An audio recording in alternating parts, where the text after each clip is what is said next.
Hello students, I am Hardik Joshi and now we will study IMP questions of English. हम सबको पता है कि हमारा फर्स्ट पेपर इंग्लिश का जिससे हमारे एग्जाम स्टार्ट होने वाली है सबसे बड़ा हमारे लिए जो है वो ये इम्पोर्टेंट सब्जेक्ट इसलिए होगा क्योंकि हमारा फर्स्ट पेपर है और फर्स्ट पेपर यानी कि हमारे लिए था कॉन्फिडेंस बूस्टर। ओके सो इसमें हमारा बहुत ही अच्छा सा हम जो है वो प्रेजेंटेशन करके आए और बहुत ही अच्छे से पेपर लिखे, वो खास करके जरूरी है। ओके इंग्लिश में जो भी कोई डाउट है, जो भी कोई क्वेश्चन है, वो सारे के सारे डाउट्स और क्वेश्चंस क्लियर करने के लिए हम सभी का जो है वो बहुत ही ज्यादा हमने एफर्ट्स लगाए हैं और टाइम से हमारा सब कुछ रिवीजन कंप्लीट हो गया है। बट आप सबने मेहनत की होगी। इसके साथ साथ आज थोड़ा ये देखना है कि आपके जो सारे के सारे चैप्टर्स हैं, उन सारे के सारे चैप्टर्स के क्वेश्चन आंसर्स या फिर उसमें से कहे तो कौन कौन से क्वेश्चंस, कौन कौन से टॉपिक्स मोस्ट इंपोर्टेंट है या फिर जो आपके एग्जाम में आने के बहुत ही ज्यादा चांसेस है, वैसे सारे के सारे टॉपिक्स हम क्लियर करने वाले हैं। ओके आज के इस वीडियो में जो है वो आपको उतने क्वेश्चन आंसर्स मिल जाएंगे कि जो क्वेश्चन आंसर जो है वो आपकी प्रिपरेशन के लिए एकदम परफेक्ट। ओके और जिसमें आपके सारे के सारे क्वेश्चन आंसर्स और सारे के सारे इंपॉर्टेंट टॉपिक्स ऑफ चैप्टर जो है वो कवर करने की कोशिश की है, बहुत ही ज्यादा आराम से, एकदम इजीली, एकदम खेलते खेलते हम ये करने वाले हैं। तो let's start our topic.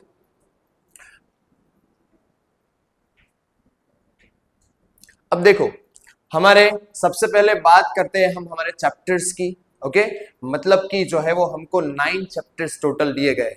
9 chapters में जो है वो आपको अलग अलग चैप्टर्स में अलग अलग टॉपिक जो है वो खास करके उसके ऊपर ज्यादा से ज्यादा इंपॉर्टेंस देनी है, ज्यादा अटेंशन देना है, क्योंकि वो टॉपिक जो है वो आपके ग्रामर में आपके की पॉइंट्स बनने वाले हैं, आपके एग्जाम में आपके की पॉइंट्स बनने वाले हैं। ओके मोस्ट ऑफली चैप्टर्स को उस हिसाब से भी देखिएगा कि ग्रामर में जो है वो आपको सेक्शन सी में उसमें से पैराग्राफ्स और उसमें से एरर करेक्शन या फिर जो है वो फिल इन द ब्लैंक्स, वो सब के लिए भी आपके ये टॉपिक्स इंपॉर्टेंट होने वाले हैं। ओके आज हम जो है वो उसको थोड़ा सा अलग करके थोड़ा सा हम जो है वो फोकस करेंगे हमारे क्वेश्चंस के ऊपर। यहाँ थोड़े से क्वेश्चंस मैंने सिलेक्ट किए हैं जो क्वेश्चंस आपको आपकी एग्जाम के लिए फुल प्रिपेयर कर देंगे, जिसके बाद जो है वो आप एकदम चकदे फट्टे नब्दे गिल्ले करके जाओगे एग्जाम में। ओके तो उसके साथ स्टार्ट करते हैं हमारा first question. Okay first question देखो हमारा है, what circumstances did Lencho find to write a letter to God.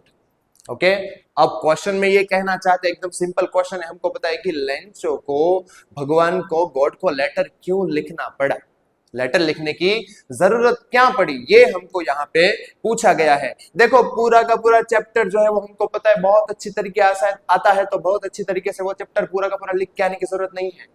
Okay और हमको उतना ही एग्जामिनर को देना है जितना उन्होंने हमसे मांगा है, हमसे पूछा है। ओके ताकि हमारा कंटेंट जो है एकदम टू द पॉइंट रहे। अब टू द पॉइंट कंटेंट रखने के लिए जो है वो एक चीज मैं आपको प्रायर बता दे रहा हूं जो आपको दिमाग में रखनी है आपके एग्जाम के लिए। ओके जो है कि आप क्वेश्चन का आंसर कैसे लिखोगे, क्वेश्चन के 2 मार्क्स से हमको पता है। ओके तो 2 मार्क्स के लिए कंटेंट भी जो है उतना लिमिटेड होना चाहिए। लिमिटेड का मतलब बहुत शॉर्ट भी नहीं है, तो कैसे करें, उसकी लेंथ या फिर उसकी लिमिटेशंस क्या क्या रखें, कैसे उसका फॉर्मेट बनाएं। तो याद रखना है आपका पूरा का पूरा क्वेश्चन है वो 3 डिफरेंट स्टेप्स में रहेगा। कितने? 3 स्टेप्स। ओके कौन कौन से 3 स्टेप्स? फर्स्ट स्टार्टिंग में जो है वो मोस्ट इंपोर्टेंट जो आपकी इमेज बनाएगा वो होगा आपका, आपके चैप्टर के बारे में या फिर क्वेश्चन के बारे में इंट्रोडक्शन। क्या होगा? इंट्रोडक्शन। ओके आपने बता दिया कि ये चैप्टर कौन सा है, कौन से ऑथर ने लिखा है और इस चैप्टर का मैसेज या फिर हम जो है बोले तो क्रीम एसेंस क्या है, उसमें हमको क्या क्या बताया गया है, दैट इज ऑल। ओके ये हमारा हो गया इंट्रोडक्शन। क्या हो गया? इंट्रोडक्शन। अब इंट्रोडक्शन के बाद हम यहाँ पे ध्यान देंगे हमारे क्वेश्चन के आंसर्स के ऊपर, उसकी डिटेल के ऊपर कि हमको क्या पूछा गया है। ओके ये नहीं है कि हमको जो है वो पूरा का पूरा ऐसे ही लिख दे देना है, सब करते हैं वैसा हम नहीं करेंगे। ओके हमको जो है वो उनसे थोड़ा सा डिफरेंट या फिर थोड़ा सा एकदम क्लियर परफेक्ट करना है, जिससे एग्जामिनर हमको जो है वो एकदम टॉपर समझे और है हम टॉपर, ऐसा कॉन्फिडेंस के साथ पेपर देंगे।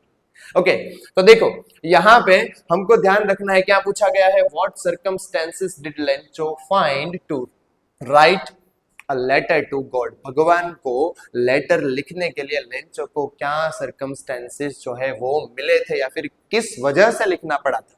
ओके सबसे पहले इंट्रोडक्शन लिख दिया, उसके बाद ये हमारा सेकंड स्टेप है जिसमें हम क्या लिखेंगे, आंसर। आंसर कैसे लिखना है, तो इसमें आपको पूरी की पूरी डिटेल मेंशन करनी है। क्या कि सबसे पहली बात तो आपने आंसर इंट्रोडक्शन में लिखा है कि लेंचो कौन था, ओके वो ऑथर ने कैसे लेंचो को यहाँ पे डिस्क्राइब किया है। उसके बाद हम जो है वो यहाँ पे बोलेंगे क्या कि लेंचो जो है वो एक जो है वो फार्मर था, फार्म में क्रॉप्स जो है उसने कॉर्न क्रॉप ग्रो किया था, उसमें वो तूफान आया और तूफान आने की वजह से लेंचो का क्रॉप बर्बाद हो गया और उसके लिए लेंचो ने अपने भगवान के ऊपर उसको बहुत ज्यादा फेथ था, तो इसकी वजह से लेंचो ने भगवान को लेटर लिखा। किस लिए कि उसको जो है वो अपना घर चलाने के लिए और अपनी बेसिक नीड्स पूरी करने के लिए 100 पेसोस चाहिए थे। इसकी वजह से लेंचो ने भगवान को लेटर लिखा। लेटर में क्या लिखा वो आपको यहाँ पे पूछा नहीं गया है, क्लियर। तो लेटर में क्या लिखा वो आपको नहीं देना है यहाँ पे, पर क्यों लेटर लिखा वो बताना है, तो कंफ्यूजन ना हो। ओके ये फर्स्ट क्वेश्चन है, सब कुछ लिख दिया ऐसे शॉर्ट में हम करेंगे ताकि सारे के सारे क्वेश्चन कवर कर पाए। ओके तो ये हो गया। उसके बाद लास्ट में खास करके मोस्ट इंपोर्टेंट थिंग याद रखना जो आपको एक प्रोफेशनल आंसरर या फिर प्रोफेशनल जो है वो आपको बताएगी कि आपको बहुत ही अच्छे से आंसर या फिर बहुत ही अच्छे से एक दूसरे के साथ आप क्वेश्चन अच्छे से समझे हो और उसको बहुत ही अच्छे से आप एक्सप्लेन कर सकते हो। ये जो है वो क्वालिटी बताएगा जो आपका वो होगा कंक्लूजन। क्या होगा, कंक्लूजन। ओके कभी भी मिस मत करना। आपका जो ऊपर का इंट्रोडक्शन है वो इंट्रोडक्शन आना चाहिए 4 to 5 लाइन्स इनफ है। ओके इंट्रोडक्शन हो गया, उसके बाद जो है वो आपने 8 to 10 लाइन्स में अपने आंसर की कंटेंट दे दी कि भाई ये चीजें है। ओके उसके बाद लास्ट में कंक्लूजन आएगा। क्या आएगा, कंक्लूजन। कंक्लूजन मींस व्हाट कि जिसमें आप बताओगे कि इस तरह से ऊपर मैंने साबित कर दिया है, जो आपने आंसर लिखा उसमें से मैंने साबित कर दिया है कि ये जो कंक्लूजन है उससे ऊपर से मैं हम बोल सकते हैं कि लेंचो को ये वजह से भगवान को लेटर लिखना पड़ा था। This is conclusion. Okay clear. तो एक कंक्लूजन आप लिखोगे 2 और 3 मैक्सिमम 4 लाइंस का। ओके जो आपका एग्जाम का पूरा फॉर्मेट जो है वो क्वेश्चन का बन जाएगा आंसर के लिए। क्लियर। ओके तो सेकेंड क्वेश्चन में जाते हैं।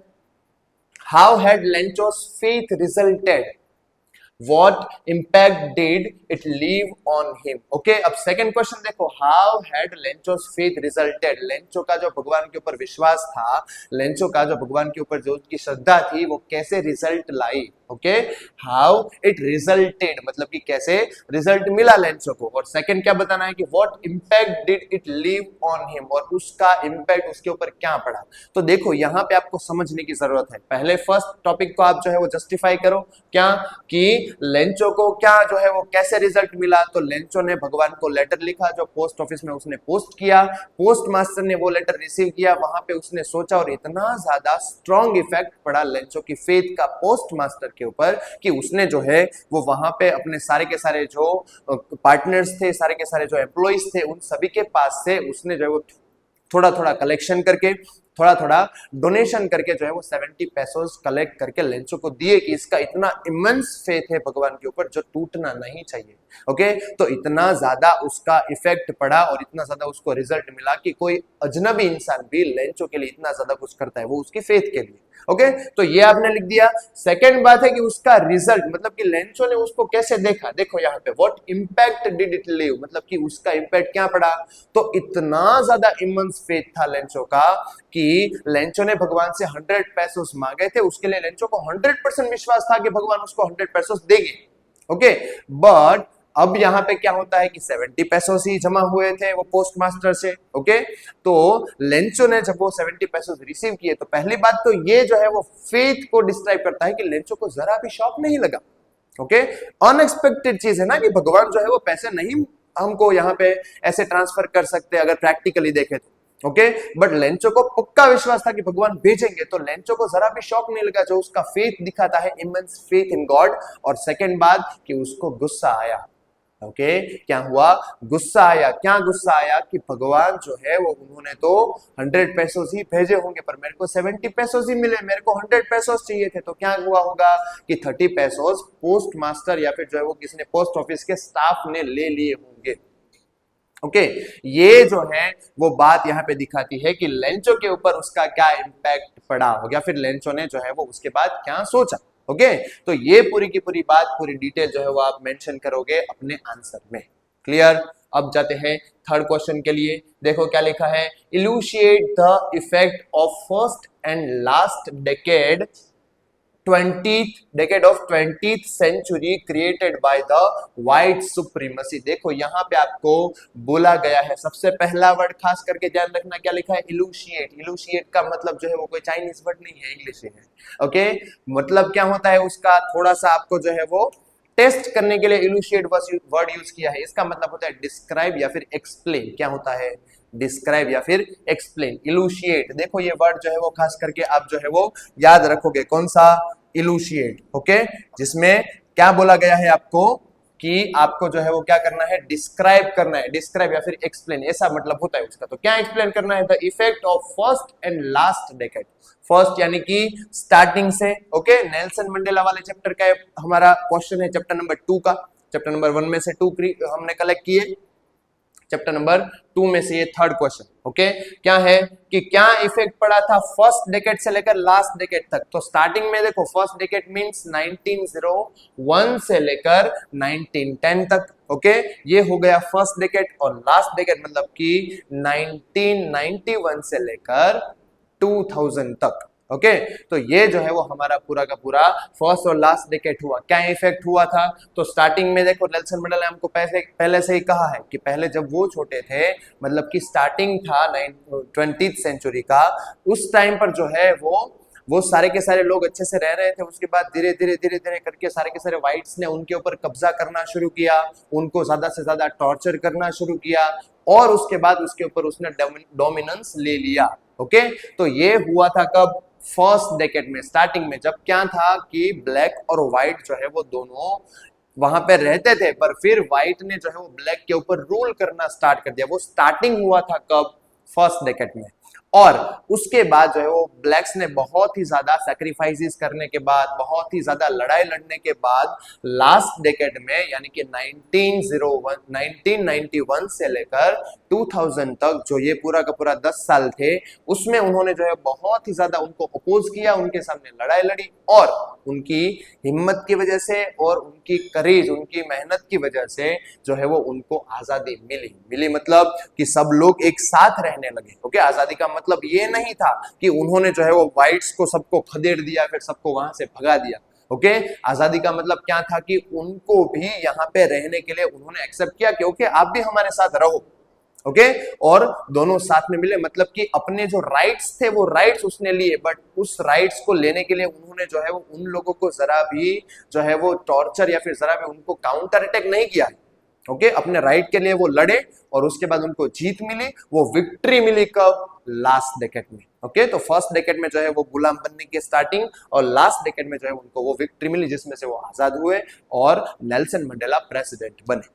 क्लियर, तो ये सारी की सारी डिटेल आपको यहाँ पे मेंशन करनी होती है, but don't forget the information about the introduction and conclusion. Okay, introduction, उसके बाद टॉपिक एक्सप्लेनेशन, और उसके बाद conclusion. This is the your format of topic. Clear, उसके बाद फोर्थ देखते हैं, how are children's parents involved in defeating fears from their children life, explain with reference of his first flight. Okay, यहाँ पे अगर हमको ये चैप्टर का नाम ऑलरेडी दिया गया है, अगर नाम ना दिया गया हो तो भी हमको पता चल जाना चाहिए, जब बात यहाँ पे किसकी आए, पेरेंट्स की। ओके, पेरेंट्स के बारे में बात है, मतलब हमको पता है कि एक ही चैप्टर है हमारा कि जिसमें अपने बच्चे का फियर दूर करने के लिए पेरेंट्स एफर्ट्स करते हैं।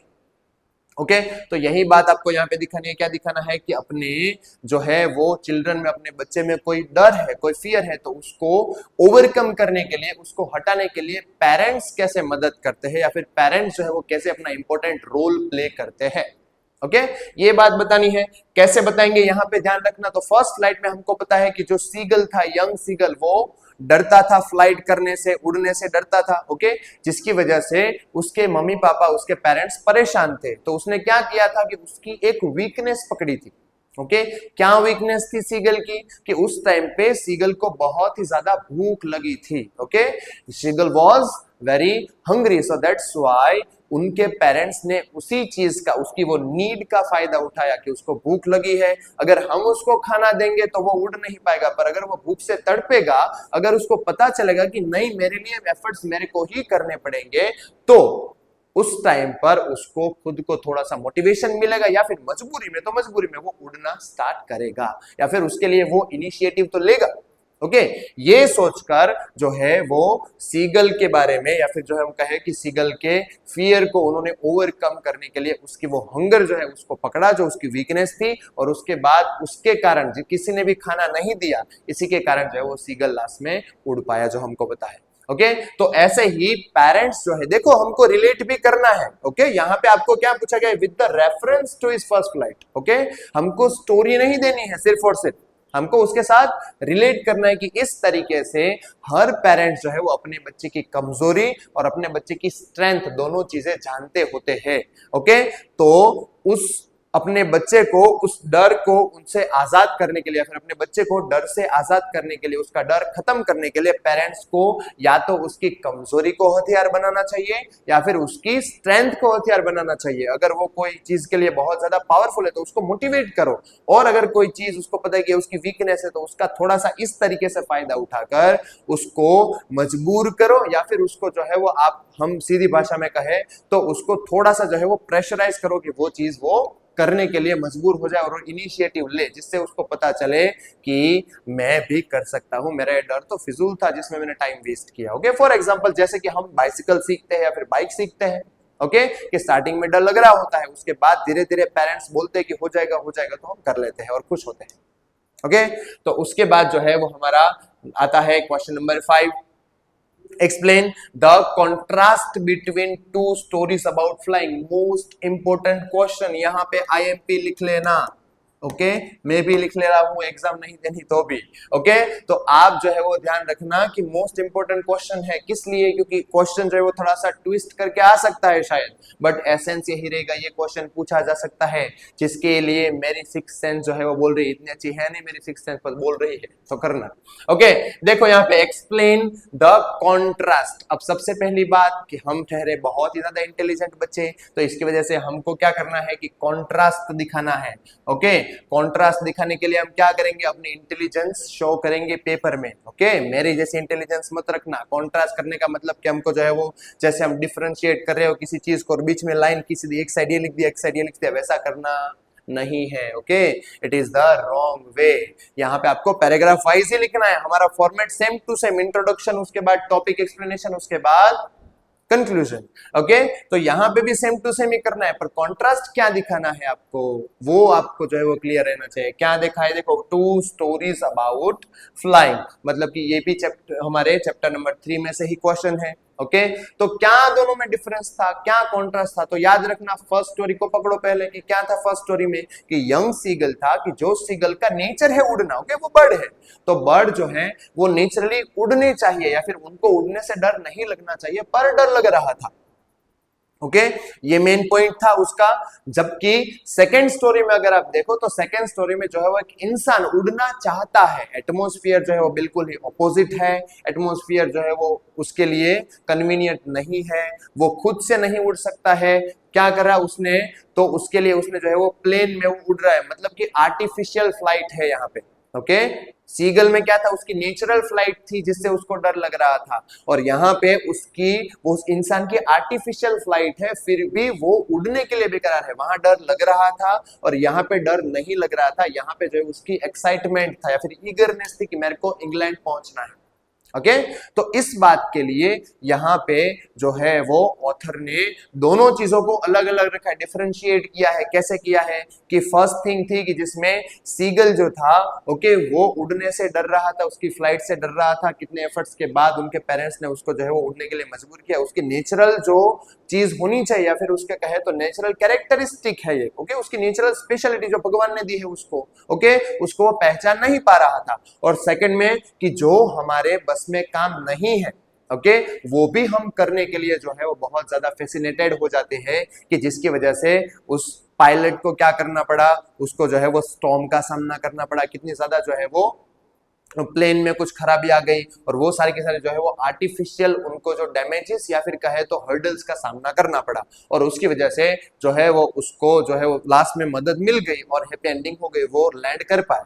ओके तो वो है दोनों तरफ हैप्पी एंडिंग, वो ठीक है, पर हैप्पी एंडिंग भी अलग अलग है, मतलब कि एंडिंग भी अलग अलग है। वो जो है वो उड़ने में कामयाब रहा और ये भाई साहब उड़े हुए थे वो नीचे आने में कामयाब रहे, वरना जो है वो हमेशा के लिए उड़ जाते अगर ब्लैक एरोप्लेन ना मिला होता तो वो जो है वो हमको डिफरेंस यहाँ पे दिखाना है। ओके तो ऐसे करना है, ना कि एक तरफ जो है वो फर्स्ट स्टोरी एक तरफ सेकंड स्टोरी, बीच में लाइन जैसे कि जो है वो दोनों भाई मकान के लिए लड़ रहे हो, ऐसा नहीं करना है। Okay clear. चलो उसके बाद क्वेश्चन नंबर 6 के ऊपर आते हैं। क्वेश्चन नंबर 6 है हमारा, what role did mister Keesing have in Anne's diary. अब हमको सबसे पहले तो ये पता होना चाहिए कि चैप्टर कौन सा है, तो चैप्टर नंबर 4 कौन सा है हमारा, द डायरी ऑफ एने फ्रैंक। ओके तो उसमें से एक क्वेश्चन है। अब जो है वो हमको क्वेश्चन को समझना है, तो क्वेश्चन को समझेंगे तो एक नाम आएगा हमारे सामने, यहाँ पे दिया गया है मिस्टर कीजिंग, तो हमको पता होना चाहिए कि मिस्टर कीजिंग कौन थे, एने के चाचा नहीं, एने के टीचर थे। ओके मैथ्स टीचर, यानी के मैथ्स टीचर की जिसके बारे में वो बता रही है कि उनकी डायरी में उसने मिस्टर कीजिंग के बारे में कौन सा इंसिडेंस लिखा था। इन शॉर्ट सिंपल वर्ड ये बात है आपको बतानी यहाँ पे। तो क्या इंसिडेंस हुआ था, हम सबको पता है कि जो है वो एन बहुत ज्यादा टॉकेटिव नेचर की थी, उसको बातें करने की बहुत आदत थी जो उसको अपनी मम्मी की तरफ से मिला था, ओके इनहेरिटेज, और उसके लिए जो है वो मिस्टर कीजिंग उसको सजा देते हैं, उसको जो है वो बहुत ज्यादा टोकते हैं, पर एने नहीं मानती है, उसके साथ जो है वो थोड़ी सी या फिर हम कहें तो मीठी तकरार, उसके बाद जो है वो मिस्टर कीजिंग फाइनली जो है वो अग्री हो जाते हैं या फिर उसको जो है वो बातें करने के लिए अलाउ करते हैं, और ये सारी की सारी बातें जो है वो छोटे छोटे या फिर कहे ना कि बहुत ज्यादा एक उसकी स्कूल लाइफ का इंटरेस्टिंग इंसिडेंस हुआ था जिसके पार्ट थे मिस्टर कीजिंग। ओके तो ये लिखना है। अगर आपके लिए ये क्वेश्चन आता है एग्जाम में तो इजी होगा, बहुत कुछ आपको यहाँ पे ऐसे समझ के या फिर सेंसिटिव नहीं लिखना है, जो है वही बताना है।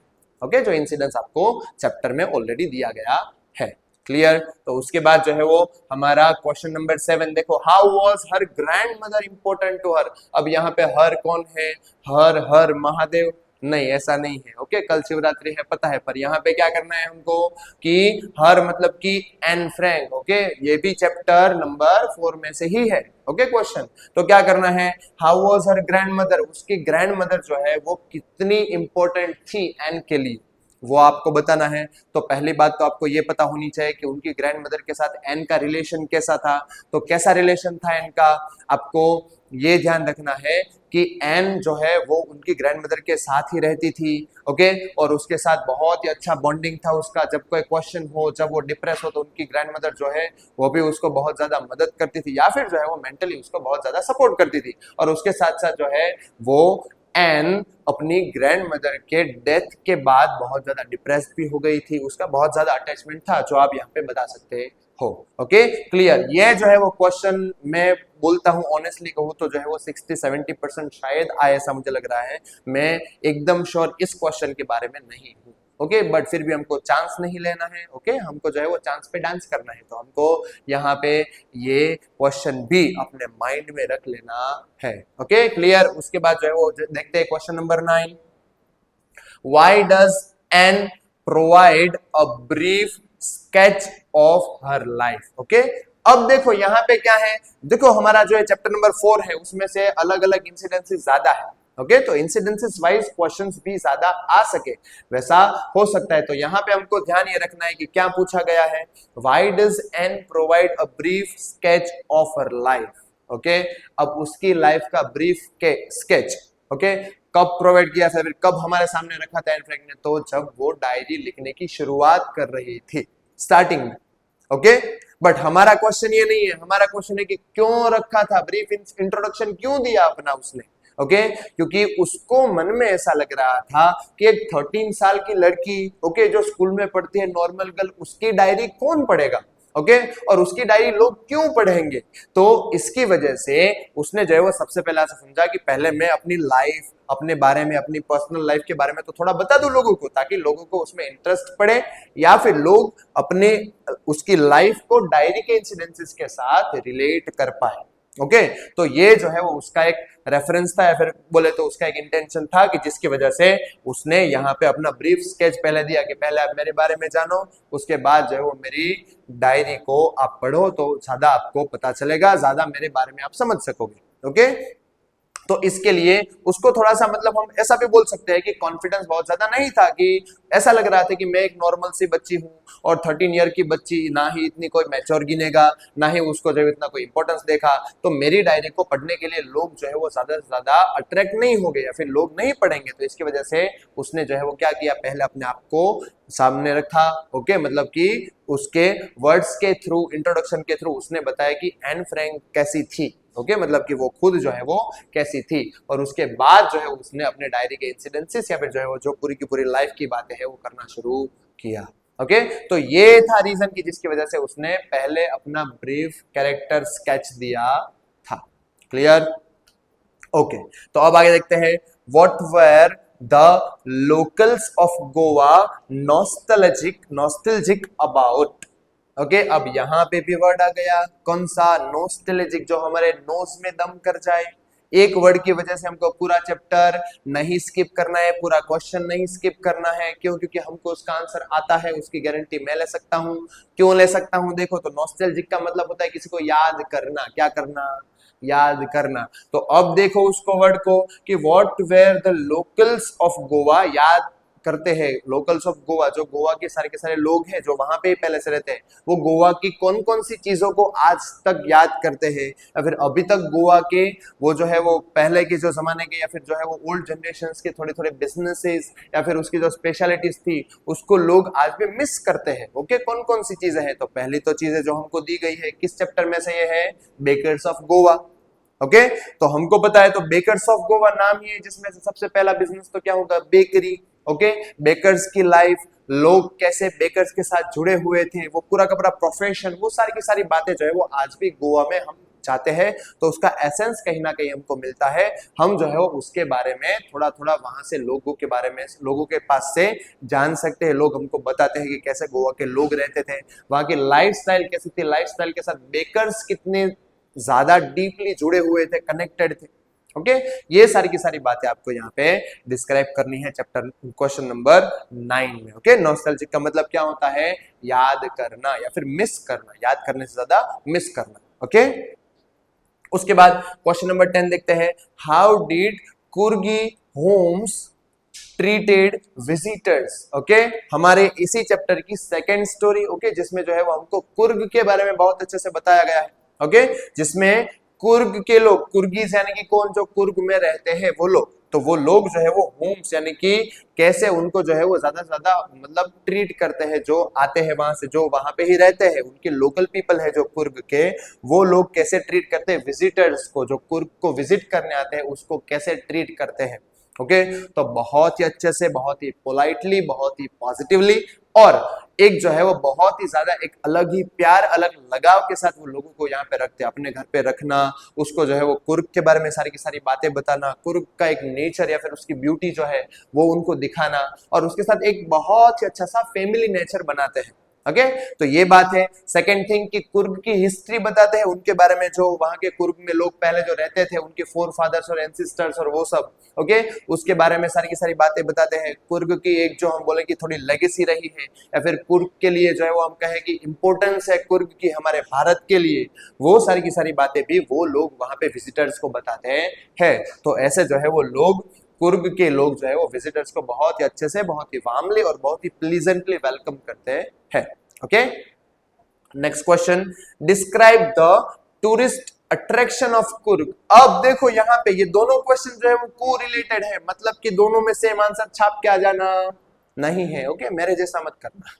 तो यहाँ पे देखो क्या करना है आपको कि टूरिस्टर्स का अट्रैक्शन जो है वो क्या था, कुर्ग में लोग ज्यादा से ज्यादा विजिट करना क्यों चाहते थे, या फिर जो है वो लोग ज्यादा से ज्यादा कुर्ग में विजिट करने क्यों आते थे। सिर्फ और सिर्फ इसकी वजह से नहीं जो आपने ऊपर आंसर लिखा, बट इसकी वजह से कि कुर्ग में जो है वो, पहला तो कुर्ग का नेचर बहुत ही ज्यादा अच्छा था, बहुत ज्यादा ब्यूटीफुल नेचर था। दूसरी बात कि कुर्ग जो है वो एक यूनिक और इंटरेस्टिंग एक जो है वो पार्ट है भारत का, कि जिसको देखने के लिए लोग फैसिनेटेड होते थे। और सिर्फ इसलिए नहीं, क्यों इंटरेस्टिंग है, क्योंकि वहां पे जो है बहुत सारी राइड्स है, बहुत सारे जो है वो एडवेंचर्स आप कर सकते हो, बहुत ही ज्यादा आप जो है वो भारत के नेचर को और उसके जो है वो हम कहें कि भारत के कल्चर को जान सकते हो एक डिफरेंट वे में, जो आपको कुर्ग में पता चलेगा। ओके, कितने सारे जो है वहाँ पे हाइकिंग हो गया या फिर जो है वो वहाँ पे आप जाओगे तो आपको जो है वो एडवेंचरस जो है वो अलग अलग डिफरेंट डिफरेंट चीजें मिलेगी। ओके, वहाँ के एनिमल्स, वहाँ के जंगल, जंगल में जाना, उसको एक्सप्लोर करना,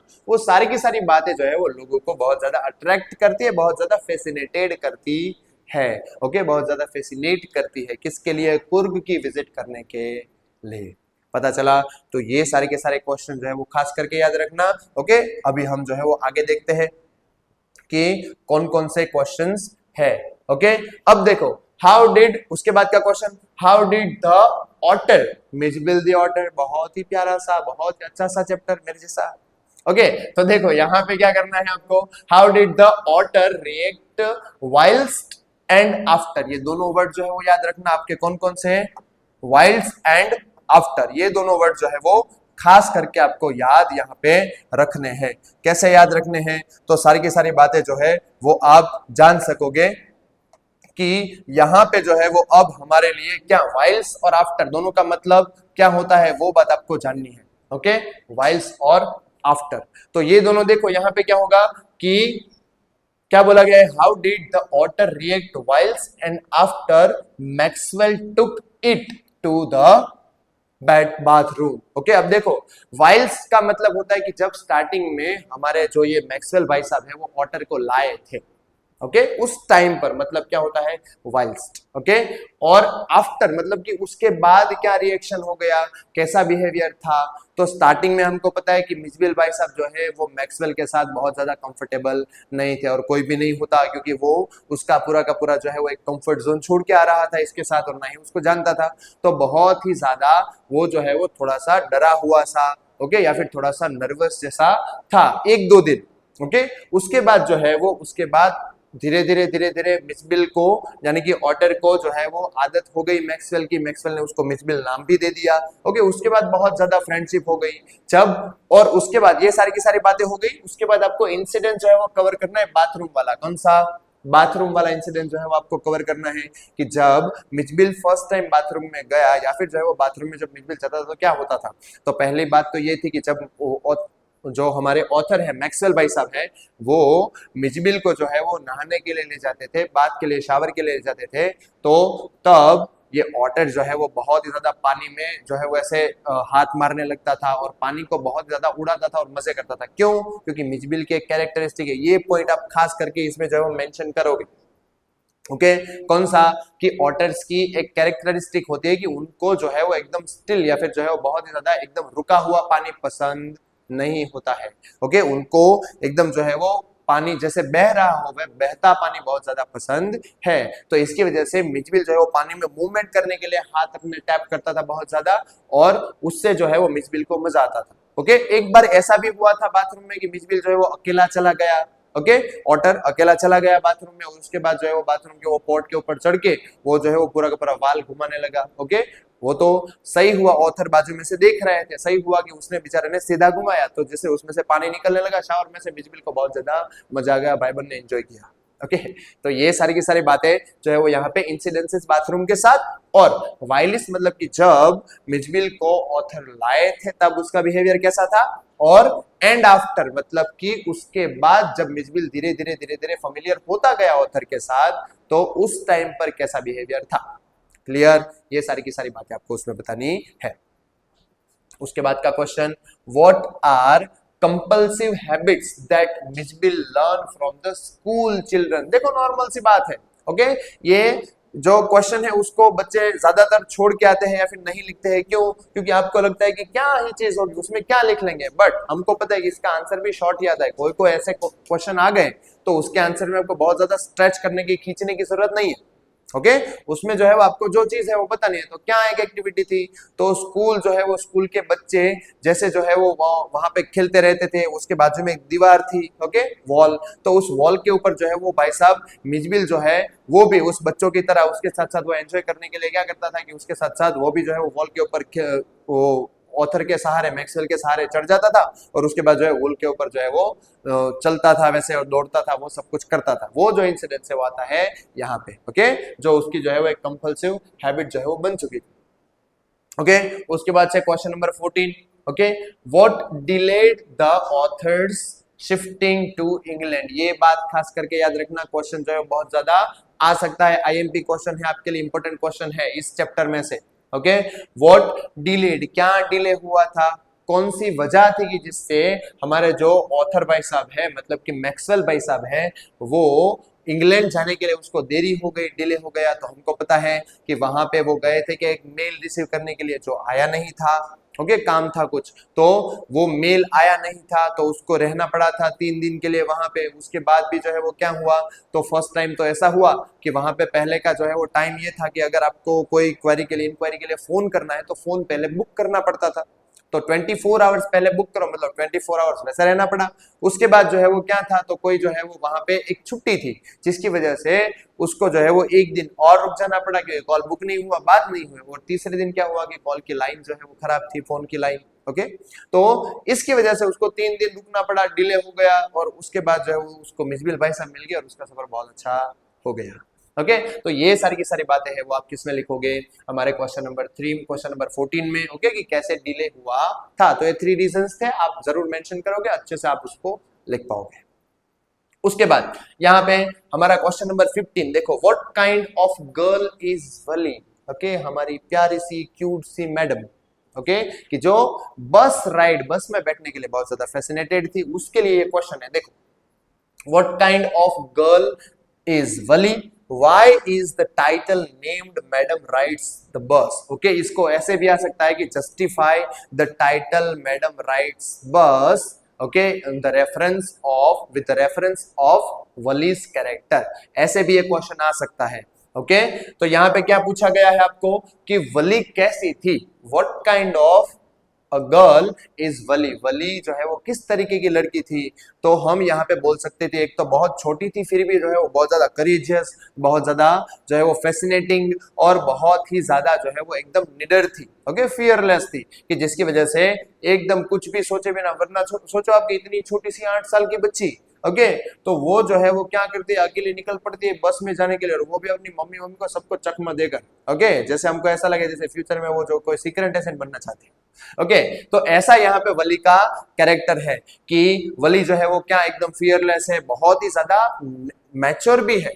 ओके, और बहुत ही ज्यादा मैच्योर होने के कारण भी वली को इस छोटी सी अपनी एज में क्या बोला गया है, मैडम, क्या बोला गया है, मैडम। ओके, तो हम यहाँ पे बता सकते हैं कि वली का कैरेक्टर जो है वो इतना ज्यादा, जैसे उसकी एज के हिसाब से बहुत ही ज्यादा वली की समझ बड़ी थी। ओके, वो बड़े लोगों की तरह बिहेव कर रही थी, वो जो है उनको पता था कि किससे कैसे बात करते हैं, किससे लोगों से कैसे टैकल किया जाए, सब लोग कैसे होते हैं, हमको क्या क्या सिक्योरिटीज रखनी चाहिए, लोगों से कैसे बात करनी चाहिए, लोगों को कैसे इग्नोर करना चाहिए। ओके, किस चीज को इंपॉर्टेंस देनी है, किस चीज को नहीं देनी है, अपने आप से हमको कैसे प्रिपेयर रहना चाहिए जब हम कोई अजनबी के साथ बात करते हैं या फिर अनजान जगह पर जाते हैं।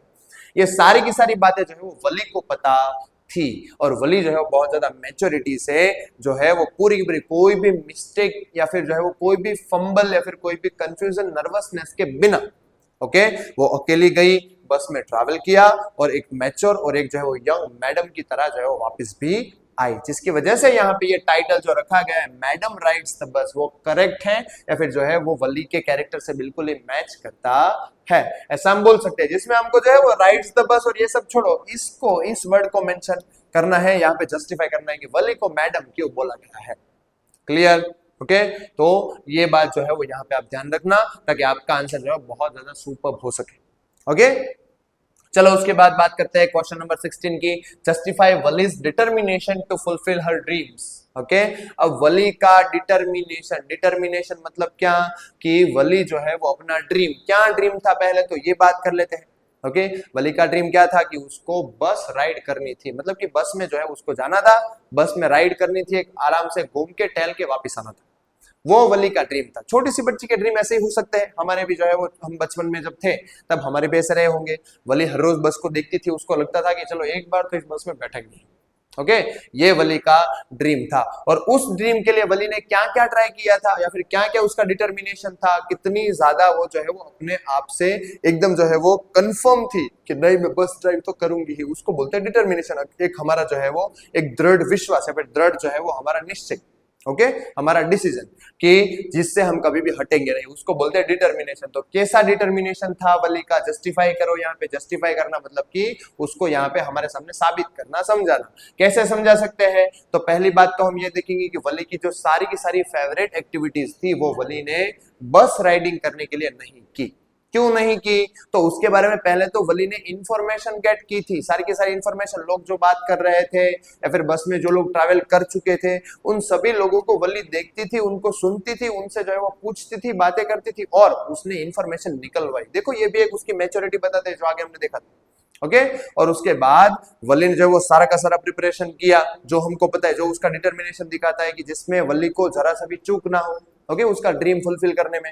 तो उसने पैसे इकट्ठा किए, कितने पैसे कि जितने पैसे उसको जाने में चाहिए और उसके बाद वापस भी वो आ सके, मतलब कि उसने 60 पैसे जो है वो इकट्ठा किए। इकट्ठा करने के लिए क्या क्या किया, वो चीज यहाँ पे खास करके वली का डिटर्मिनेशन दिखाता है। तो क्या किया उसने, एक तो जो है वो कैंडीज, टॉफीज, टॉयज वो सब कुछ नहीं खरीदा, ओके उसमें से पैसे कलेक्ट किए। दूसरी बात कि उसका सबसे फेवरेट एक्टिविटी जो थी क्या थी, मैरी गो राउंड जो है उसमें उसको बहुत मजा आता था उसकी राइड करने का। तो वो राइड भी छोड़ दी उसने और उसको क्या करना था, मैरी गो राउंड से भी ज्यादा मजेदार उसके लिए बस की राइड करना था, जिसकी वजह से उसने ये सारे के सारे काम छोड़ के जो है वो वली ने क्या किया, पैसे इकट्ठा किए, टाइमिंग देखा, मम्मी कब सोती है, मैं कब जा सकती हूँ, मेरे लिए कब टाइम बचेगा, वो सारे के सारे कैलकुलेशन एकदम करेक्ट करके उसके बाद वली ने जो है वो बस का ट्रैवल किया, मतलब कि बस की पूरी राइड की। तो ये बात जो है वो हम यहाँ पे दिखाएंगे जो वली का डिटर्मिनेशन दिखाता है। क्लियर? चलो उसके बाद बात करते हैं चैप्टर नंबर 17 की। What image might Wali have made in her mind about the bus conductor, the old lady and her aunt at home? अब देखो ये क्वेश्चन जो है वो भी मैं आपको बता दे रहा हूँ 50-50 है, बहुत ज्यादा मैं नहीं समझता कि आएगा, बट अगर आएगा तो मेरे समझने ना समझने से कुछ नहीं होता, आपको वहां पे समझ के लिखना पड़ेगा, तो आप खुद समझदार होंगे इस क्वेश्चन को समझ जाओ। ओके तो यहाँ पे जो है वो ध्यान रखेंगे हम क्या कि इमेजेस बताने, मतलब कि वली के दिमाग में इन तीनों के लिए क्या थॉट्स थे, वो वली जो है वो इन तीनों लोगों को कैसा मानती थी, ओके वो कैसी इमेज थी वली के लिए इन लोगों की। तो पहली बात कौन सा है, हमारा कंडक्टर भाई साहब, ओके जो बहुत अच्छा था। हमको पता है कि जो वली को ज्यादा से ज्यादा जो है वो अपने आप मतलब कि एकदम जो है वो रिलैक्स और ज्यादा से ज्यादा फैमिलियर फील कराने के लिए वली को कभी कभी जो है वो उसके साथ मस्ती करता था, कभी कभी वली को टीज करता था। वो सारी की सारी बातें किस लिए, कि छोटी बच्ची है, आराम से एंजॉय करे, मजे करे, इसके लिए वो करता था। बट वली जो है वो उसके बारे में उसके लिए जो है उसके माइंड में क्या इमेज थी, तो हम वली के बिहेवियर से जान सकते हैं कि वली को उससे कोई प्रॉब्लम नहीं थी।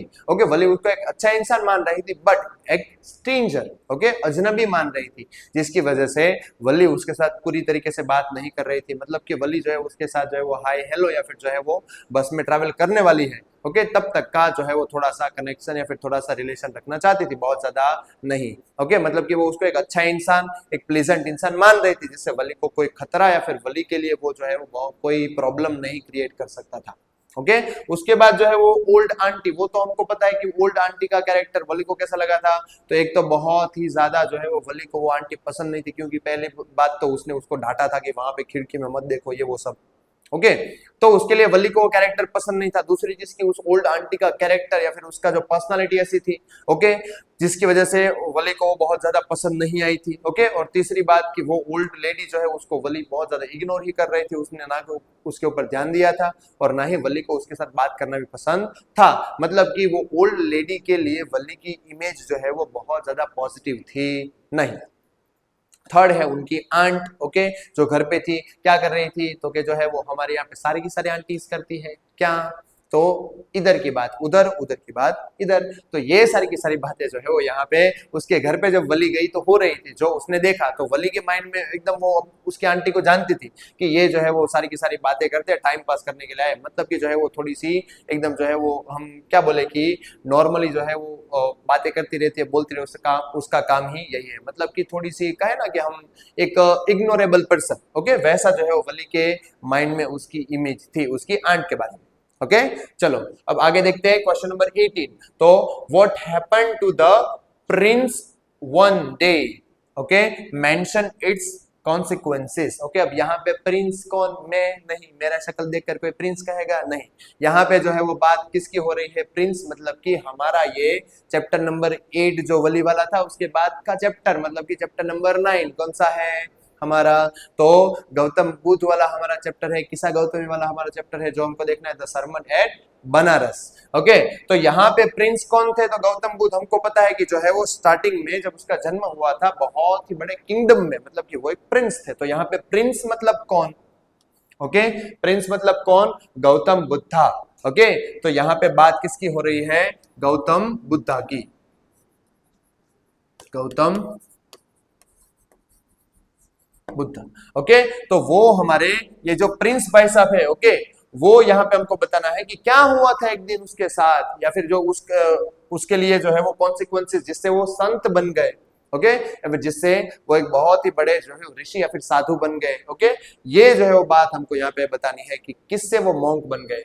तो हमको पता है हम जो है वो 4 इंसिडेंसेस हुए थे, जो कि 25 ईयर्स की एज तक तो उसको एकदम जो है उससे क्या रखा गया था, शील्डेड। ये वर्ड जो है वो यूज करना अगर याद रहे तो कौन सा वर्ड यूज करना है आपको, शील्डेड। ओके क्या कॉन्सिक्वेंसेस में, शील्डेड मतलब कि बचा कर रखना, या फिर हिडन कह सकते हो आप। ओके कि उसको एकदम जो है वो बचा के छिपा के रखा था, किससे, दुख, परेशानी और दुनिया के जो यूनिवर्सल ट्रूथ है डेथ, उनसे।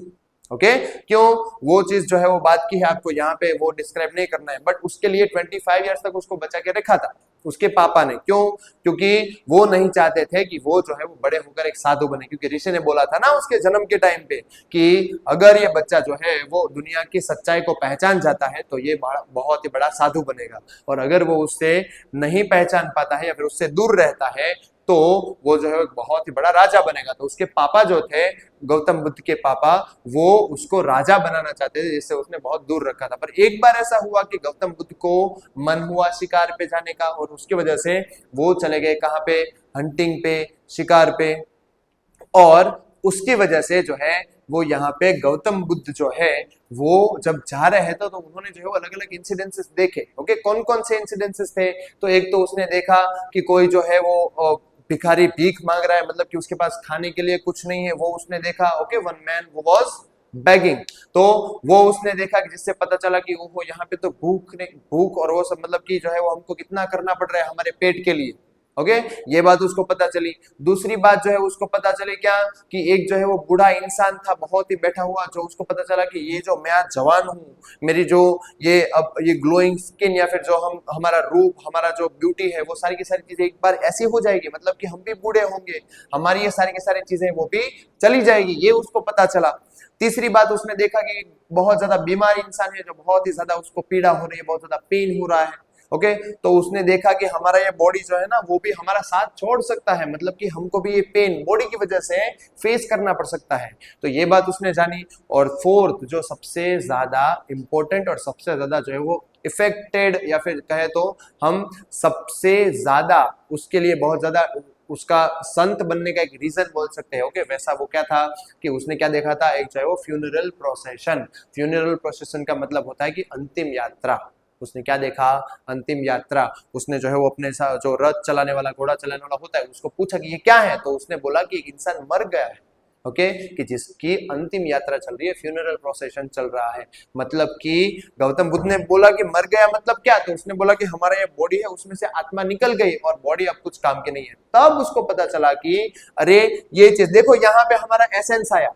ओके ये 4 चीजों की वजह से क्या हुआ कि जो है वो प्रिंस में से क्या बन गए, एक डे जो वन डे बात कर रहे हैं ना, वन डे, वो वन डे ये है। ओके कि उसकी वजह से, उस एक दिन की वजह से प्रिंस में से वो क्या बन गए, प्रीस्ट बन गए, साधु बन गए। ओके प्रिंस में से प्रीस्ट। ओके तो ये बात जो है वो आप यूज कर सकते हो यहाँ पे कि वो एक दिन था कि जिसमें लास्ट में उसने क्या देखा था, जो है वो किसी की डेथ। उसको पता चला कि मेरा बॉडी तो एक दिन मेरे को छोड़ना है, मतलब कि हमारे लिए इंपॉर्टेंस क्या है, अपने अंदर जो आत्मा है वो, तो क्यों ना उसके ऊपर ही ध्यान दिया जाए। ओके तो ये सारी की सारी बातें थी जिसके वजह से जो है वो गौतम बुद्ध संत बन गए, मतलब कि ये कॉन्सिक्वेंसेस थे। Okay clear. उसके बाद जो है वो क्वेश्चन नंबर 19 उसी चैप्टर में से है। कौन सा, जो गौतम बुद्ध के बाद सेकंड कैरेक्टर है उसका बहुत इंपॉर्टेंट कैरेक्टर, नाम क्या है उसका, किसा बहन, गौतमी बहन, मतलब कि कीसा गौतमी। ओके देखो यहाँ पे, how did Kisa Gotami learn the lesson of life and death. Okay Kisa Gotami ने कैसे जो है वो जीना और मरना, यानी कि जीवन और मृत्यु का एक जो यूनिवर्सल ट्रूथ है कि जिसका जन्म हुआ है उसको मरना ही पड़ेगा। ओके ये लेसन जो है वो सीखा। ओके तो हमको पता है कि कीसा गौतमी जो है वो क्या थी, बहुत ही ज्यादा एक बोले ना कि सेंसेबल मदर थी जिसका बेटा मर गया था। ओके पर उसको विश्वास नहीं हो रहा था कि मेरा बेटा मर गया, वो कुछ भी करके उसको क्या करना चाहती थी, वापस जिंदा करना चाहती थी, जिसकी वजह से उसने जो है वो सब लोगों से मदद मांगी, सबने नाम बोला, लास्ट में गौतम बुद्धा से मिली और गौतम बुद्धा ने जो है उसको लास्ट में क्या कहा कि उसने कहा कि जाओ ऐसे घर से जो है वो तुम थोड़े से मस्टर्ड सीड्स लाके मुझे दो एक मुट्ठी की, जहां पे किसी की डेथ ना हुई। ओके उसका इंटेंशन क्या था वो कीसा गौतमी लास्ट में समझी, जो हमारा आंसर होगा। देखो कि उसके बाद जो कीसा गौतमी सारे जगह पर गई, सभी जगह पर उसने बोला, लोग तैयार भी हो गए कि हाँ मैं आपको मस्टर्ड सीड्स दूंगा अगर आपका बच्चा जिंदा हो रहा है। बट फिर उसने पूछा कि ऐसे घर से चाहिए कि जहां पे किसी की डेथ ना हुई हो, तो सब लोग पीछे गए कि ना हमारे घर पे भी डेथ तो सभी की हुई ही है। ओके मतलब लास्ट में जब वो एकदम निराश होकर जो है वो होपलेस होकर जहां पे बैठी, वहां पे उसने देखा कि एक मशाल जो है वो जल रही थी, जो धीरे धीरे ब्लिंक करके ब्लिजिंग के साथ धीरे धीरे धीरे धीरे वो भी एकदम बुझ गई। ओके तो वो जो मशाल बुझी हुई उसने देखी, तब पता चला उसको कि हाँ मेरे को जो है वो ये बात समझ लेनी चाहिए कि जिसका जन्म हुआ है उसकी मृत्यु तय ही है। संसार के इस सत्य को ना ही मैं बदल सकती हूँ और ना ही कोई साधु संत या फिर ना ही कोई महापुरुष। ओके सब लोग जो आए हैं उसको जाना ही पड़ेगा। ओके तो ये बात जो है वो यहाँ पे हमको बताई थी किसने, गौतम बुद्धा ने। उसके बाद जो है वो chapter question number 20, describe the characteristics okay traits of Natalya Stepanova. Okay मतलब कि नतालिया बेन, हमारा जो है वो चैप्टर नंबर 10 नतालिया और लोमो का कन्वर्सेशन हमको पता है। ओके ये दोनों चैप्टर, देखो मैं आपको पहले से बता रहा हूँ ये दोनों क्वेश्चन बहुत ज्यादा नहीं पूछे जाते हैं, बट हमारा चैप्टर छूट ना जाए, हमको उसके बारे में थोड़ा आइडिया रह जाए, पूरी स्टोरी के स्टोरी बारे में हम उसको जान ले, उससे गो थ्रू हो जाए, इसके लिए ये दोनों क्वेश्चन मैंने रखे हैं। ओके तो थोड़ा सा जान लेना इसके बारे में। Okay describe the characteristic okay traits of Natalya Stepanovna, मतलब कि नतालिया कैसी थी। ओके नतालिया जो है वो कैसे लोमो के साथ बिहेव कर रही थी। ओके वो एकदम जो है वो नॉर्मल एम्बिशियस गर्ल थी, थोड़ी थोड़ी जो है वो बात पे हाइपर भी हो जाती थी। ओके और वो अपनी बात को मनवाने के लिए जो है वो बहुत ज्यादा एफर्ट्स कर रही थी, मतलब कि वो जो है वो थोड़ी सी हम ऐसा कहें ना कि अपनी सेल्फ को इंपॉर्टेंट बहुत ज्यादा दे रही थी। ओके तो ये बात जो है वो यहाँ पे नतालिया के बारे में आपको, आप चैप्टर देखोगे तो आपको समझ में आएगा कि उनकी कैरेक्टरिस्टिक्स कैसी थी। ओके और थोड़ी सी हम्बल भी थी। क्यों हम्बल थी ऐसा बोल सकते हैं हम, क्योंकि जब उसको चुबुको ने, उसके पापा ने बताया कि लोमो तो तुम्हें प्रपोज करने आया था, तब उसको पता चला कि अरे अरे तो मैंने गलत कर दिया, मतलब थोड़ी सी अनोइंग और उसके साथ साथ जो है वो समझदार भी थी कि तो मैंने उसको गलत कर दिया, उसके साथ मेरे को ऐसा बर्ताव नहीं करना चाहिए था, मुझे उसे ऐसे नहीं ट्रीट करना चाहिए था। उसके बाद उसने कहा कि वापस बोलो, तो ये इंसिडेंस है जिससे हमको पता चलता है कि थोड़ी वो मैच्योर, उसके साथ साथ जो है वो थोड़ा सा एटीट्यूड भी था, उसके साथ साथ थोड़ी सी जो है वो काइंडनेस भी थी, और उसके साथ साथ जो है अपने आप के ऊपर पूरा का पूरा कॉन्फिडेंस भी था। ओके देखो अब चैप्टर क्वेश्चन नंबर 21 देखते हैं, justify the title the proposal. Okay the proposal, title को जस्टिफाई करना है। टाइटल को जस्टिफाई करने का मतलब जैसे सारे के सारे को करते वैसा नहीं है, थोड़ा सा इस टाइटल को हमको ऑपोजिट जाना है। कैसे ऑपोजिट जाना है, तो याद रखना है कि ये टाइटल द प्रपोजल जो है उसमें नॉर्मली तो प्रपोजल का मतलब ये होता है कि कोई जो है वो इंसान प्रपोज करे, प्रपोजल रखे और सामने से या तो एक्सेप्ट हो या फिर ना आए, बट ये इस स्टोरी का पार्ट या फिर मेन मैसेज नहीं है। ओके हालांकि लोमो आया था, लोमो क्या करने, प्रपोज करने, बट उससे वो कोई अलग ही चीज में चढ़ गए। ओके छोटी छोटी बातों पर लड़ाई करने लगे और प्रपोजल जो है वो रह गया एक साइड, और लोमो और नतालिया धीरे धीरे जो है वो बहुत ज्यादा लड़ने लगे छोटी छोटी बातों पर, प्रॉपर्टीज की बातों पर, अपने डॉगी की स्पेशलिटीज की बातों पर। ओके और धीरे धीरे प्रपोजल जो है वो रह गया साइड में, ये दोनों का झगड़ा जो है वो बन गया यहाँ पे बहुत ज्यादा attractive part of this chapter. Okay तो ये जो है वो यहाँ पे चैप्टर में था, मतलब हम ऐसा बोल सकते हैं कि प्रपोजल जो है उसके यहाँ पे जो है वो उसके एसेंस को ऑथर ने थोड़ा कम दिखाया है।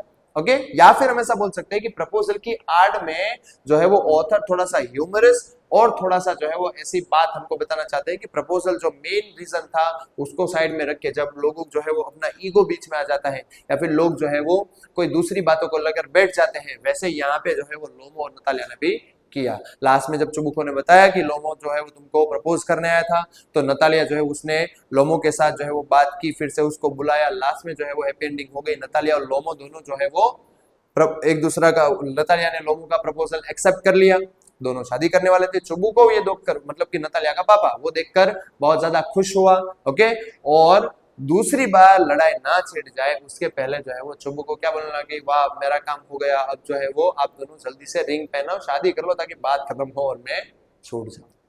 ओके, तो ये सारे के सारे क्वेश्चंस थे, 21 क्वेश्चन है टोटल जो है वो आपके सारे के सारे चैप्टर के, किससे है, चैप्टर से।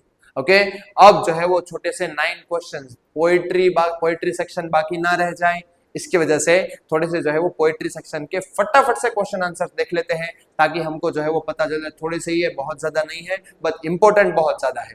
ओके, तो इसकी वजह से जो है वो हम देख लेते हैं हमारी पोएट्री के बारे में भी, थोड़े से जो है वो क्वेश्चन आंसर्स के कैसे कैसे क्वेश्चन पोएट्री में भी आ सकते हैं। ओके, तो स्टार्टिंग से जो है वो हम यहाँ पे स्टार्ट करने वाले हैं क्या, हमारी पोएट्री सेक्शन का, जो हमारा इस वीडियो का लास्ट पार्ट रहने वाला है। ओके, ये जो है वो आपको क्वेश्चन आएंगे, क्वेश्चन नंबर 21 to 25। देखो आपको बहुत ज्यादा फिक्र नहीं करनी है क्योंकि आपको ऑप्शंस दिए होंगे, 5 क्वेश्चंस होंगे वहां पे, लिटरेचर में मतलब कि चैप्टर्स में से भी और पोएट्री में से भी 5 क्वेश्चन होंगे जिसमें से 3 अटेम्प्ट करने हैं।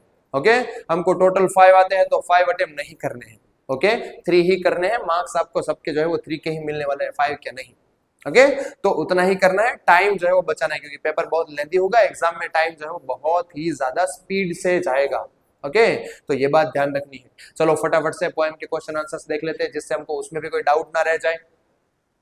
What does Robert Frost indicate with fire and ice being sufficient for the world to perish twice? Okay, अब पेरिश का मतलब क्या होता है, डिस्ट्रॉय। ओके, तो अब यहाँ पे हमारे भाई साहब, हमारे ऑथर, हमारे पोएट, जिसका नाम क्या है, सॉरी, ओके, जिसका नाम क्या है यहाँ पे, रॉबर्ट फ्रॉस्ट। ओके, जो रॉबर्ट फ्रॉस्ट ने यहाँ पे हमारे साथ बहुत ही अच्छे से जो है वो इस पूरी की पूरी पोएम में हमको बताया है। क्या बताया है, 2 रीजंस दिए हैं। कितने रीजंस, 2। ओके, एक तो है फायर और दूसरा है आइस। किसका, तो के पेरिशमेंट, डिस्ट्रॉयमेंट का। किसका डिस्ट्रॉय करना है, जो 2 बार डिस्ट्रॉय कर सकता है, क्या, पूरे के पूरे वर्ल्ड को, पूरी दुनिया को, जो ये डिस्क्राइब कर सकता है वर्ल्ड को, कौन, फायर या तो ice. But according to Robert Frost, fire मतलब कि जो आग होती है वो नहीं, पुष्पा नाम, पुष्पा सम के फ्लावर समझी क्या फायर हूं मैं वो नहीं। यहाँ पे आपको याद क्या रखना है कि फायर मतलब कि यहाँ पे रॉबर्ट फ्रॉस्ट बोलते हैं कि हमारी डिजायर, ओके, डिजायर जो है वो बहुत ही ज्यादा जब स्ट्रांग हो जाती है तो इंसान का अपने आप पर कंट्रोल नहीं रहता, इंसान अपने डिजायर को फुलफिल करने के लिए बहुत ही ज्यादा बुरी हद तक जा सकता है। ओके, और लोगों को जो है वो बहुत ही ज्यादा हद तक नुकसान पहुंचा सकता है। तो ये बाबत को यहाँ पे जो है वो ये चीज को ऑथर जो है वो क्या बोलते हैं, फायर, मतलब कि इतना ज्यादा अग्रेसिव हो जाता है फायर के जितना, जब इंसान जो है वो बहुत ही ज्यादा ग्रीडी और अपनी डिजायर से बहुत ही ज्यादा कनेक्टेड हो जाता है। ओके, तो उससे हमारी पूरी दुनिया तबाह हो सकती है। और दूसरी बात जो है वो आइस, आइस मतलब कि हेट्रेड, हेट्रेड मतलब क्या, गुस्सा, एक दूसरे से नफरत। जब हम लोगों से नफरत करते हैं तो उसको डिस्ट्रॉय करना चाहते हैं, वैसे एक दूसरे को, दूसरा तीसरे को, वैसे करके पूरी दुनिया अपने आप से ही तबाह हो सकती है। तो वो क्या दिखाता है यहाँ पे कि ये दोनों चीजें हैं वो अकॉर्डिंग टू रॉबर्ट फ्रॉस्ट पूरी दुनिया को 2 बार तबाह कर सकती है। क्लियर, उसके बाद देखते हैं what made Frost's mood change. Okay, Robert Frost की सेकंड पोएम जिसका नाम है dust of snow. Okay, snow की डस्ट थोड़ी सी, कैसे मूड चेंज हुआ रॉबर्ट फ्रॉस्ट का, तो वो हमको देखना है यहाँ पे। तो देखो 2 चीजें निकल के आती है इसमें से, क्या, तो पहली बात कि रॉबर्ट फ्रॉस्ट जो उसका मूड कैसा था, खराब मूड था। ओके, एकदम सैड या फिर जो है वो बहुत ज्यादा वो कहे ना कि थोड़ा सा गुस्से में थे। ओके, और वो जो है वो जा रहे थे, निकल गए थे, वहां पे उसने हेमलॉक ट्री देखा, उसके नीचे बैठे, हेमलॉक ट्री के नीचे। ओके, तो देखो यहाँ पे बात जो है वो हमको 2 मैसेजेस यहाँ से मिल रहे हैं। जो हम किसी चीज के बारे में हमारा एक पहले से जो है ना कोई एक इमेज बना लेते हैं, ओके, विदाउट थिंकिंग एनीथिंग या फिर विदाउट उसको जाने समझे बिना हम उसको जो है वो ऐसी इमेज बना लेते हैं। हेमलॉक ट्री मतलब कि जो है वो एक सिंबल बना जाता है नेगेटिविटी का, ओके, जिसके ऊपर क्रो बैठता है, जो क्रो भी सिंबल है नेगेटिविटी का, कि जो क्रो हेमलॉक ट्री के नीचे बैठा है। हेमलॉक ट्री मतलब कि एक पॉइजनस ट्री होता है, जहरीला एक पेड़, ओके, जिसकी वजह से उन दोनों को नेगेटिव चीज माना गया है, ये दोनों नेगेटिव सिंबल है, ओके। फिर भी क्रो के बैठने से और उसके ऊपर से डस्ट, जो जहरीला पेड़ था, हेमलॉक ट्री था, उसके ऊपर से स्नो की डस्ट रॉबर्ट फ्रॉस्ट के ऊपर पड़ी और उसका मूड चेंज हो गया, मतलब कि पॉजिटिव इफेक्ट हुआ कि नहीं?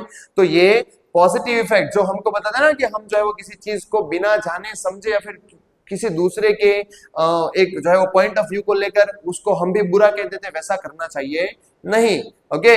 या फिर दूसरा एक जहां पे जो है वो सुपरस्टिशन को भी थोड़ा सा यहाँ पे हमारे सामने जो है वो हाईलाइटेड किया गया है, ओके, कि सुपरस्टिशन जो है वो मानते हैं नेगेटिविटी पॉजिटिविटी है वो सब, पर ऐसा कुछ होता नहीं है, वो बताया गया है। और दूसरी चीज यहाँ पे मेन चीज ये बताई गई है कि कैसे कोई छोटा सा इंसिडेंस, छोटी सी चीज जो है वो हमारा एकदम सडनली मूड जो है वो पूरा का पूरा चेंज कर देती है, हमारी नेगेटिविटी सारी गायब और पॉजिटिविटी ऐसे जो है वो यूं करके चुटकियों में आ जाती है। तो ये बात यहाँ पे हमको बताई गई है कि कैसा उसका रॉबर्ट फ्रॉस्ट का मूड चेंज हुआ था इस इंसिडेंट से, हेमलॉक ट्री, क्रो, उसकी वजह से डस्ट ऑफ स्नो गिरने से, ओके। तो ये सारी की सारी बातें आप यहाँ पे मेंशन करोगे। उसके बाद देखो फटाफट से क्वेश्चन नंबर 3 देखते हैं। How did the poet make a contrast, वापिस से कॉन्ट्रास्ट आया, बात याद रखना, contrast between a tiger in a cave and cage, okay, cave और केज, ओके, मतलब कि ये जो है वो कहां पे होता है, जंगल में, और केज मतलब कहां पे, जू में, कहां पे, जू में। तो ये दोनों जो है वो टाइगर की बात है या फिर टाइगर का बिहेवियर कैसा होता है। तो टाइगर मतलब कि हम क्या जानते हैं कि हमारा एकदम प्राउड होगा, टाइगर जो है वो एकदम जैसे हम बोले ना कि बहुत ही ज्यादा एकदम ब्रॉड पर्सनालिटी, एकदम स्ट्रॉन्ग पर्सनालिटी, बोल्ड पर्सनालिटी, जो ना ही किसी से डरता है और ना ही टाइगर को कोई जो है वो कोई रेस्ट्रिक्शंस या फिर कोई भी बाउंड्री बांध सकते हैं, वैसा टाइगर एकदम फियरलेस एटमॉस्फेयर के साथ जो है वो जंगल में घूमता है, ओके। वो सारी की सारी बात जो है वो आप देखोगे कहां, जंगल में, ओके। तो जो बात का टाइगर जो है वो केव मतलब कि जंगल में जो रहता है, तब टाइगर का बिहेवियर ऐसा होता है, बहुत ही ज्यादा एकदम आलिशान शहंशाह जैसा, ओके, जैसे वो जंगल का राजा, the king of the jungle, okay. तो वो एटीट्यूड, वो एक उसकी आंखों में चमक, वो उसका जो है उसकी चाल, और उसके साथ साथ जो है उसका शिकार करना, उसका स्ट्रगल, उसकी लाइफ, पूरी की पूरी सारी की सारी बातें एकदम हमारे अंदर गूज़बम्प्स पैदा कर दे, ओके, हमको जिससे बहुत ज्यादा मोटिवेशन मिले, ओके, ऐसी एक जो है वो बहुत ज्यादा मैनली वाइब देती है, ये कहां, जंगल में। बट उसके एकदम ऑपोजिट जब टाइगर जो है वो आ जाता है यहाँ पे केज में, केज मतलब कि पिंजरे में कैद हो जाता है, तब वही टाइगर जो है वो एकदम मजबूर, एकदम बेसहारा और एकदम होपलेस हो जाता है, जिसमें ना ही एनर्जी दिखती है, ना ही वो चार्म दिखता है, ना ही वो बोल्डनेस दिखती है, और ना ही टाइगर का कोई भी इफेक्ट दिखता है। एकदम उसकी लाइफ बिल्कुल ही अपोजिट हो जाती है। वहां पे वो दौड़ के शिकार करके अपने खौफ से जो है वो शिकार को पूरा का पूरा डरा के और जो है वो अपना लोहा मनवाता है, और यहाँ पे जो है वो जो वो कोई भी उसका केयर टेकर हो उसको तो जो भी जो है वो टुकड़े फेंक दे और वो उसको खा लेने पड़ते हैं, ओके। तो ऐसा जो है वो आपको बहुत ही ज्यादा डिफरेंस देखने को मिलेगा, पूरा का पूरा कॉन्ट्रास्ट उसकी वाइल्ड लाइफ का और उसकी जू लाइफ का, ओके, जो आपको यहाँ पे एकदम जो है वो डिस्क्राइब करना है, बहुत अच्छे से आप कर पाओगे, मेरे को विश्वास है आपके ऊपर, ओके। उसके आगे देखते हैं question number 4। What humour does the poet create in the poem how to tell wild animals, okay. देखो ये दो टाइप से क्वेश्चन पूछा जाता है। पहला ये कि how to tell wild animals में ऑथर ने किस तरीके से ह्यूमर क्रिएट किया है, ओके, किस तरीके से ऑथर ने जो है वो यहाँ पे हमको बताया है बहुत ज्यादा ह्यूमरसली उनकी कैरेक्टरिस्टिक्स, या फिर दूसरी तरीके से कैसे, देखो यहाँ पे how is the poem how to tell wild animals iconic. Iconic का मतलब क्या होता है कि बहुत ही यूनिक, बहुत ही अच्छे तरीके से यहाँ पे एकदम जो है वो लाइट वे में ऑथर ने कैसे हमको हाउ टू टेल एनिमल में वाइल्ड एनिमल्स की कैरेक्टरिस्टिक्स बताई है। दोनों का आंसर सेम आता है। क्वेश्चन ऐसा ट्विस्ट करके आ सकता है, क्या आंसर आएगा, तो हम जो है वो बहुत ही ज्यादा हमने पढ़ा है, पूरी की पूरी पोएम हमको आती है, तो हम जो है वो सारे के सारे एनिमल्स की कैरेक्टरिस्टिक लिख देंगे, ये ऐसा होता है, क्रोकोडाइल ऐसा होता है, बंगाल टाइगर ऐसा होता है, लायन ऐसा होता है, ओके। हमारा answer clear, 2 out of 3, 3 out of 2, sorry. तो ऐसा नहीं होता है। क्या करना है आपको, यहाँ पे आपको जो है वो बताना है, क्या पूछा गया है, कैरेक्टरिस्टिक्स नहीं बताने पर ह्यूमरस, आपको यहाँ पे जो उसकी इफेक्ट है, ह्यूमरस इफेक्ट, ओके, या फिर कैसे यूनिक तरीके से हमको हमारे पोएट ने बताया है, वो बात कहनी है कि बहुत ही अच्छे से, बहुत ही लाइट वे में, यहाँ पे कि जो है वो आप, अगर आपके सामने जो है वो बंगाल टाइगर आया तो जो करेगा वो करेगा, आपको कुछ नहीं करना है, ऐसा सब कुछ बताकर जो है वो उसने ह्यूमरस वे में बहुत ही ज्यादा जो है वो अच्छे, फॉर एग्जाम्पल बेयर आ गया तो इतना जोर से आपको जो है वो जादू की चप्पी देगा कि आपको कोई जादू उसके बाद खड़ा नहीं कर पाएगा। ओके तो ये सारी की सारी बातें जो है वो यहाँ पे एकदम ह्यूमरस वे में, एकदम अच्छे से, एकदम जो है वो लाइट वे में आपको यहाँ पे एक कहे ना कि ड्रेडफुल बातें एकदम जो है वो जिससे हम डर जाए, ओके, वैसी फियरफुल बातें जो है, फियरफुल कैरेक्टरिस्टिक्स जो है वो वाइल्ड एनिमल की, ओके, वो भयानक बातें, वो खतरनाक बातें, वो चीज हमको बहुत ही लाइटली समझाई है।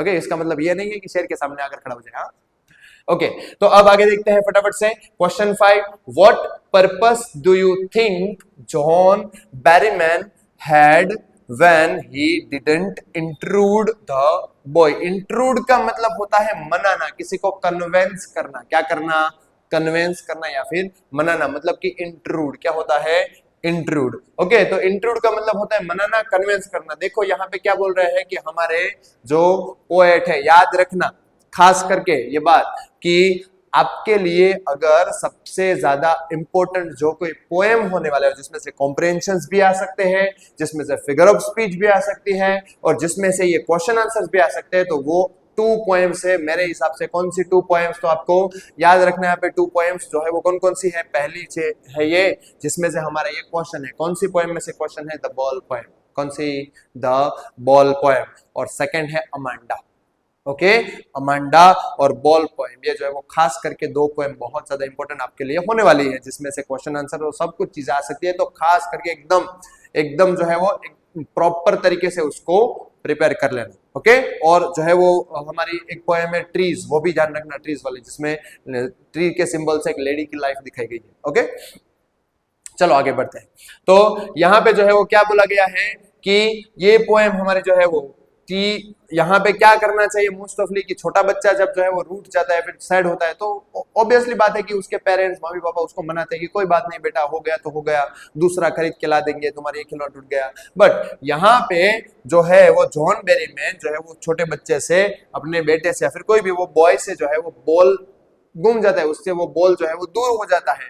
ओके जब वो बॉल के लिए सैड बैठा होता है, तब उसको वो क्यों इंट्रूड नहीं करते, क्यों नहीं मनाते हैं उनको। ओके क्यों, क्योंकि जॉन बैरीमैन मतलब कि हमारे पोइट जो है वो उसको सिखाना चाहते हैं कि दुनिया में सारी की सारी जो हमको बहुत ही जिससे लगाव होता है जिन चीजों से, ओके उन चीजों को भी हमको एक दिन छोड़ के जाना ही पड़ता है, या फिर वो चीजें हमको छोड़ देती है तब उसको हमको एक्सेप्ट भी करना चाहिए। वो एक्सेप्टेंस या फिर जो है वो वर्ल्ड की एक डिटैचमेंट, ओके जिसको हम बहुत ही ज्यादा, जिससे हम अटैच्ड हो गए होते हैं, उसकी भी डिटैचमेंट के बारे में, एक ये रियलिटी के बारे में, जिसको यहाँ पे हम क्या बोल सकते हैं, आयरनी। आयरनी ये वर्ड आप खास करके मेंशन करिएगा।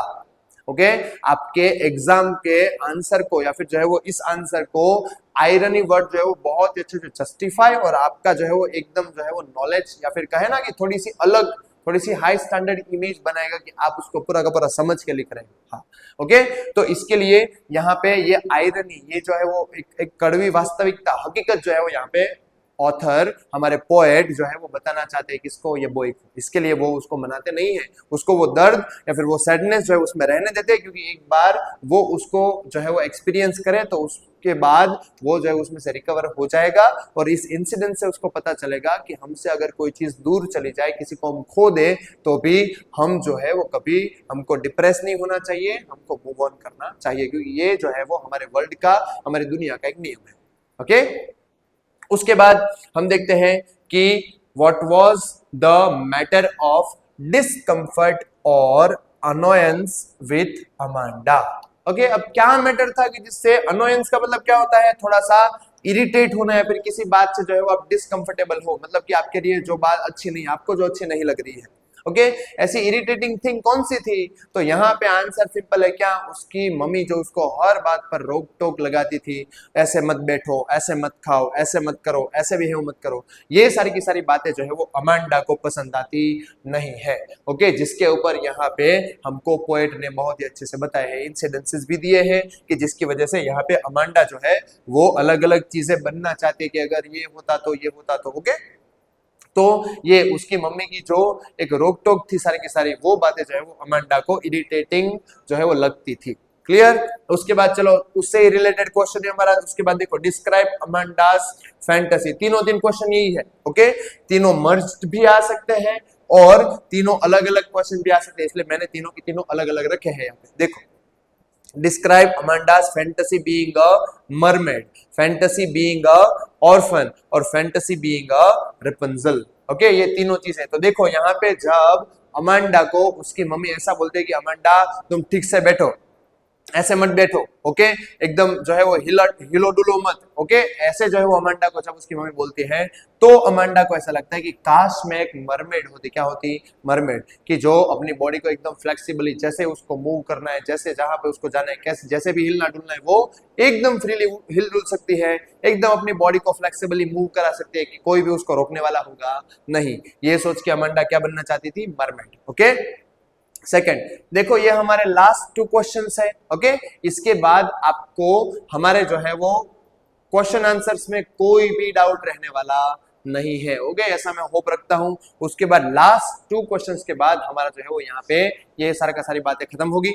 ओके, तो देखो लास्ट में क्या है कि अमांडास फैंटेसी बीइंग एन ऑर्फन। क्या है? ऑर्फन, मतलब कि अमांडा जो है वो क्यों ऑर्फन बनना चाहती है? फैंटेसी का मतलब क्या होता है कि वो बनना चाहती है। ओके, एक जो है वो हम बोले कि हमारा एक ईगरनेस, ओके, कि हम ये बनना चाहते हैं, वन काइंड ऑफ ईगरनेस बोल सकते हैं।